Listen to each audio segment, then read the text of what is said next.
जोहार झारखंड, मैं हूं आपके साथ सुकन्या सिंह। चलिए सबसे पहले इस वक्त की बड़ी खबर आपको बताते हैं। बड़ी खबर जामताड़ा से आ रही है, जहां जामताड़ा में कोयले के अवैध खनन की खबर शुक्रवार की रात पुलिस को लगती है और जब मौके पर पुलिस दल बल के साथ पहुंचती है तो पुलिस टीम पर कोयला माफिया टूट पड़ते हैं। कोयला माफिया पुलिसकर्मियों पर गोलीबारी शुरू कर देते हैं, लाठी डंडे और पत्थरों से हमला बोल देते हैं। पुलिस को कोयला माफियाओं की ऐसी बढ़ी हुई हिमाकत की आशंका नहीं थी, लिहाजा कई गाड़ियां इसकी चपेट में आ जाती है। प्रशासन की कई गाड़ियां इस पूरे घटनाक्रम में क्षतिग्रस्त हो जाती है। इस हमले में कमांडेंट को गंभीर चोट आई है। पुलिस की जवाबी कार्रवाई के बावजूद कोयला माफियाओं की बड़ी संख्या और हथियारों से लैस होने की वजह से पुलिसकर्मी किसी तरह वहां से जान बचाकर भागते हैं। घायल कमांडेंट की हालत को देखते हुए उन्हें आसनसोल रेफर किया गया। नाला थाने के कास्ता में ईसीएल की बंद कोयला खदान में प्रशासन की टीम पर यह खतरनाक हमला हुआ। अभी की हालत की बात करें तो आसपास के ग्रामीणों ने कोयला खदान तक पहुंचने वाली सड़क को बाधित कर रखा है और प्रशासन की टीम को मौके पर पहुंचने से रोक रहे हैं। तो खबर आपने देखी और जिसके बाद कुछ सवाल उठने भी लाजमी है जो न्यूज़ 18 उठा रहा है। जरा ये सवाल देखिए, आखिर प्रशासन पर जानलेवा हमले की हिम्मत कैसे? कोयला माफियाओं को किसका संरक्षण मिला है जो वो ऐसी हरकत कर रहे हैं? प्रशासन से पंगा लेने की आखिर हिम्मत आई कहां से? कोयला के धंधेबाजों का ग्रामीण क्यों साथ दे रहे हैं? चलिए सीधा रुख करते हैं जामताड़ा का, जहां से हमारे संवाददाता आरपी सिंह हमारे साथ जुड़ गए हैं।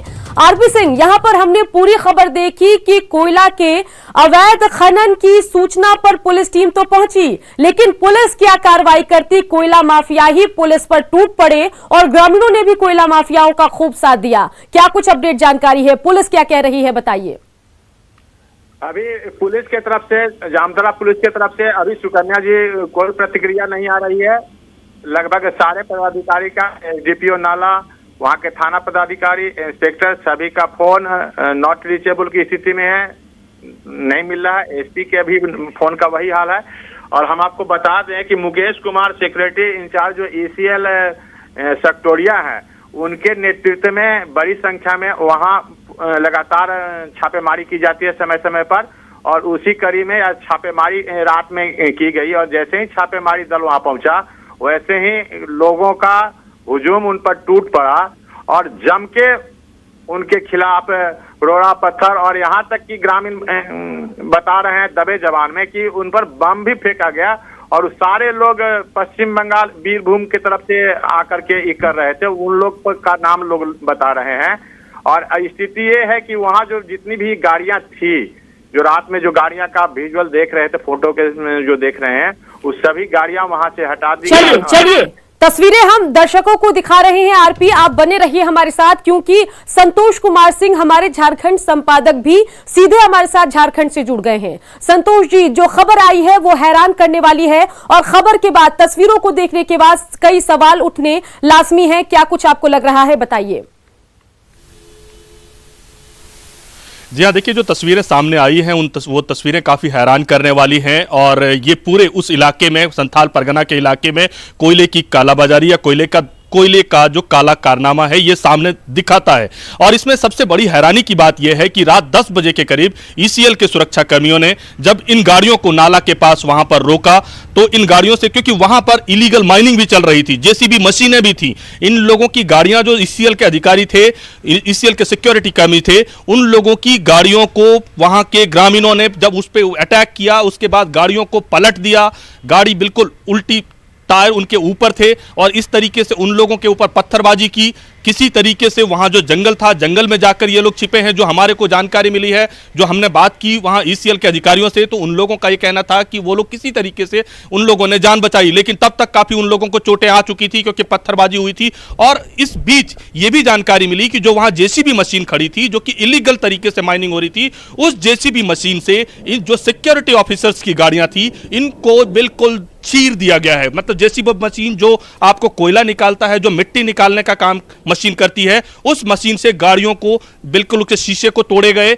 और इसके बाद 10 बजे के करीब की घटना है ये। 12 बजे तक लोकल पुलिस वहां पर नहीं पहुंची, जबकि वहां के जामताड़ा एसपी को फोन किया गया, उस इलाके के आसपास के दूसरे जिलों के एसपी को भी फोन किया गया, लेकिन लोकल पुलिस की इस तरीके के रवैये से लोकल पुलिस के ऊपर भी सवाल उठता है कि उनकी बिना मिली भगत से यह कोयले का काला खेल झारखंड में नहीं चल सकता है। यहां तक कि अब जो अभी हाल ही के दिनों में ट्रांसफर पोस्टिंग हुई है, उन ट्रांसफर पोस्टिंग में इन जिलों की डिमांड बहुत ज्यादा थी। आईपीएस सर्कल की अगर आप बात करें तो हर कोई जाना चाहता था, जामताड़ा जाना चाहता है, हर कोई गिरिडीह जाना चाहता है, धनबाद की पोस्टिंग चाहता है, चतरा की और रामगढ़ की। ऐसा पोस्टिंग क्यों चाहते हैं वो? सिर्फ इसलिए कि वहां से काले खेल से जो ये इस तरीके के जो काले खेल होते हैं उसमें उनकी भूमिका बहुत अच्छी रहे।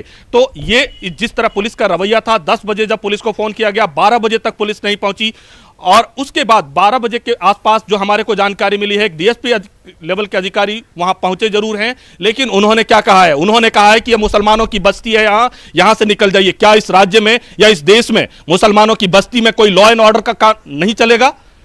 ये तो बिल्कुल पुलिस का ये सवाल, इस तरीके का जवाब बिल्कुल हैरान करने वाली बात है कि अगर मुसलमान की बस्ती है तो वहां से जल्दी से निकल जाइए, क्योंकि पुलिस का वहां पर लॉ एंड ऑर्डर काम नहीं करता है। ये डीएसपी लेवल के अधिकारी ने ईसीएल के एचओडी सिक्योरिटी मुकेश कुमार को बिल्कुल वहां पर बताया और उसके बाद उनको वहां से निकाल के थाने में रखा। लेकिन ये कई सवाल कर रहे हैं, नेक्सस की बात भी करते हैं, कोयला माफिया, पॉलिटिकल माफिया और पुलिस तंत्र, ये तीनों की मिली भगत से ही ये झारखंड को से एक तो रॉयल्टी की लूट हो रही है, राज्य के संसाधन की लूट हो रही है, और ये माफियाओं के जेब में पैसे जा रहे हैं। बिल्कुल बिल्कुल, अब देखना होगा कि पुलिस इस पे किस तरीके की कार्रवाई करती है। बिल्कुल संतोष, आप बड़ी मिलीभगत की ओर इशारा कर रहे हैं, जरा ये बताइए कि क्या राज्य सरकार से आपकी कोई बातचीत हुई? उधर से क्या कुछ पूरे मामले पर बात आ रही है? साथ ही प्रशासन की जो टीम पहुंची, जो हमले की शिकार हुई, क्या वो कंप्लीट दल बल के साथ या जरूरी दल बल के साथ या हथियारों के साथ वहां नहीं पहुंची थी? क्या उनको अंदाजा नहीं था कि ये सब कुछ हो सकता है, इसलिए तैयारी पूरी होनी चाहिए?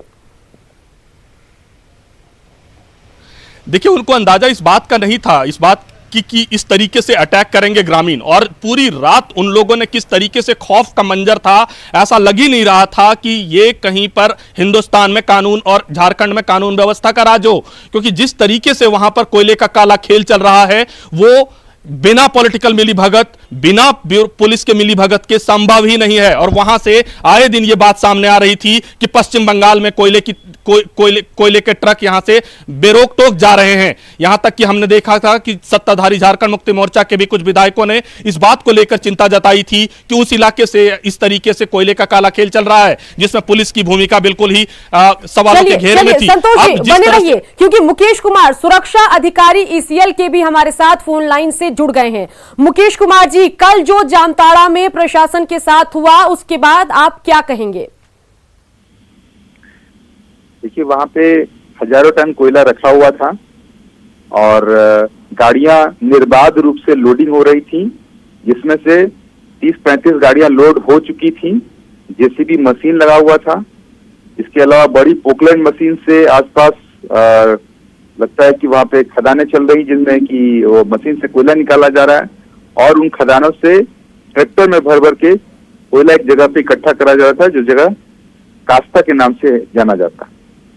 और मैं 10 बजे वहां पे इनको फोन किया एसपी साहब को, और थाना से लोग अपने कमिटमेंट रहा होगा उनका। 11:30 बजे डीएसपी साहब घटनास्थल पे पहुंचे। उसके पहले तो हमें गांव वालों ने मार कर भगा ही दिया, और उस 1.5 घंटे का समय में अपनी जितनी गाड़ियां थी सबको लेके वहां से अपने जगह से लेके हटा दिए। और जब थाना के डीएसपी साहब आए, पुनः हम पर हमला हुआ थाना की मौजूदगी में, और फिर हमें वो जगह छोड़कर फिर भागना पड़ा। इस बार थाना वालों ने कहा कि यहाँ पे आपकी जान को खतरा है, इस जगह को छोड़कर हटना पड़ेगा। मुकेश जी, आप वहां पर जो अवैध कारोबार चल रहा था कोयला के खनन का, उस पर रोक लगाने के लिए गए थे। अगर आपको वहां पर खतरा महसूस हुआ तो आपने पुलिस को इन्फॉर्म किया। पुलिस वक्त पर नहीं आती है और आपको ही मशवरा देती है कि आपकी जान को खतरा है, आप यहां से निकल जाइए। तो पूरी तरीके से जब हम खबर को देखे समझे तो यही लगता है कि पूरे मामले में एक बड़ा नेक्सस काम कर रहा है, पुलिस की संलिप्तता हो सकती है, पॉलिटिकल सपोर्ट हो सकता है। आप क्या कहेंगे? क्या आपने इस बारे में आला अधिकारियों से बात की कि क्या हमारे झारखंड के कोयले का अवैध तरीके से इसी तरीके से खनन होता रहेगा? इसमें एक सुधार कर दूं, मैंने 10 बजे एसपी साहब से संपर्क किया था। उन्होंने बताया कि मेरे पुलिस फोर्स की कुछ कमिटमेंट हैं और 11:30 बजे डीएसपी साहब घटनास्थल पर पहुंचे थे। और जहां तक सूचना देने की बात है, मैंने कंपनी के सीएमडी और कंपनी के डायरेक्टर पर्सनल दोनों को ही घटना की सूचना दी और उन्होंने यही कहा कि भाई सीआईएसएफ और जिनकी भी मौजूदगी होनी चाहिए थी और अपने आप को बेटर प्लान तरीके से होना चाहिए था।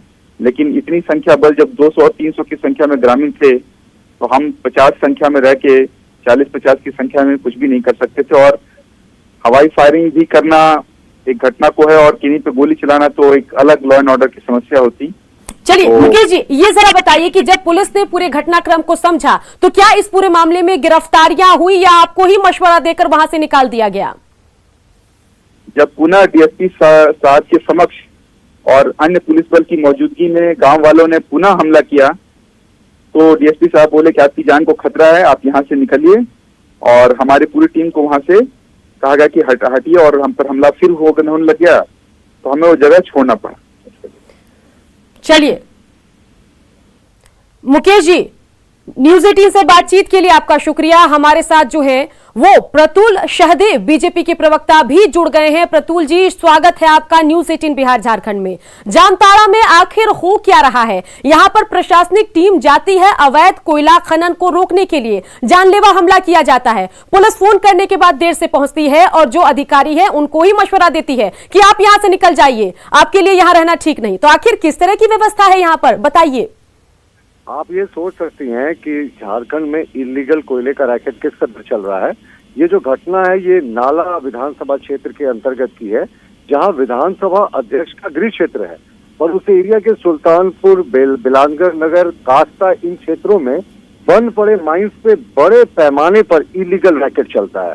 बंगाल के बड़े ठेकेदार, बंगाल के ट्रैक्टर, सारे लोग वहां पे करते हैं, लेकिन ये बिना राजनीतिक संरक्षण के संभव नहीं है, बिना प्रशासनिक संरक्षण के संभव नहीं है। तो जब सीआईएसएफ की टीम जाती है तो उसमें जिस तरीके का हमला होता है, ये पूरे प्रदेश के जो विधि व्यवस्था है, पूरे प्रदेश की अराजकता का माहौल है, उसके ये पोल खोलता हुआ ये एक सिनेरियो है कि इलीगल माइनिंग को रोकने गई टीम पर हमला होता है।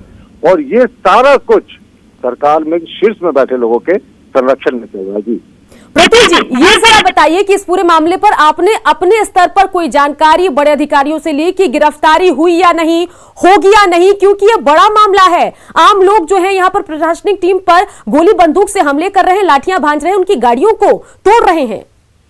बिल्कुल, हमारे जो जिला अध्यक्ष सोमनाथ सिंह जी हैं, अभी जिस जगह पे ये घटना हुई थी वो वहीं पे कैंप कर रहे हैं, लगातार लोगों से बातचीत कर रहे हैं और उसी बातचीत के क्रम में आई है कि ये बंगाल से एक इलीगल रैकेट बहुत बड़े पैमाने पर चलता है, बर्फ पड़ी कोयलवरी इस पे, और इसमें बिना प्रशासन के सहयोग के, बिना राजनीतिक संरक्षण के ये संभव नहीं। और मैडम, मैंने आपको पहले भी कहा कि सबसे बड़ी बात है कि ये विधानसभा अध्यक्ष जी का गृह क्षेत्र है, विधानसभा गृह क्षेत्र है उनका, उसके बावजूद इतने पैमाने पे रैकेट चल रहा हो और लोगों का दुस्साहस देखिए। अपराधी पुलिस टीम, सीआईएसएफ की टीम पर गोलियां चलाते हैं, हमले करते हैं और उनको भगा देते हैं। तो आप सोच सकते हैं हेमंत सरकार में अराजकता कितनी चरम पर है। जी चलिए, खबर हमने दिखाई है, देखते हैं कि आखिर सरकार अब इस पर क्या जाकर कार्रवाई करती है और पुलिस के आला अधिकारी कब गिरफ्तारी करते हैं। हमारे संपादक झारखंड के लगातार हमारे साथ बने हुए हैं। संतोष जी, पूरा रिएक्शन आपने देखा कि यहाँ पर बीजेपी के प्रवक्ता प्रतुल सहदेव ने क्या कुछ कहा, साथ ही जो मुकेश कुमार सुरक्षा अधिकारी हैं ईसीएल के, उन्होंने भी अपनी पूरी आप बीती सुनाई। क्या लग रहा है, फाइनल कमेंट आपका क्या कुछ होगा?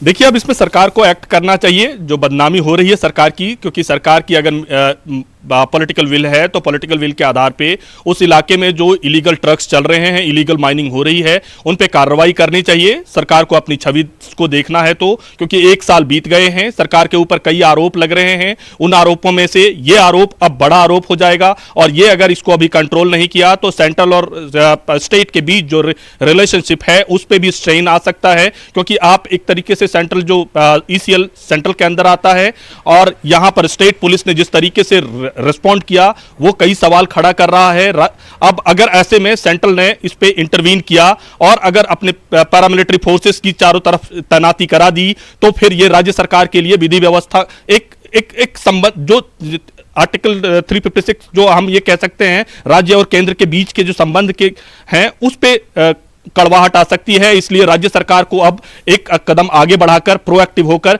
उन इलाकों में कोयले की जो कालाबाजारी है, कोयले का जो ब्लैकमेल इलीगल माइनिंग है, उसको रोकना पड़ेगा। नहीं तो ये रिश्ते को खराब करने की तरफ राज्य सरकार की तरफ से अपनी तरफ से कोई कोशिश नहीं करने का ही नतीजा माना जाएगा। चलिए संतोष, तमाम जानकारी के लिए आपका शुक्रिया।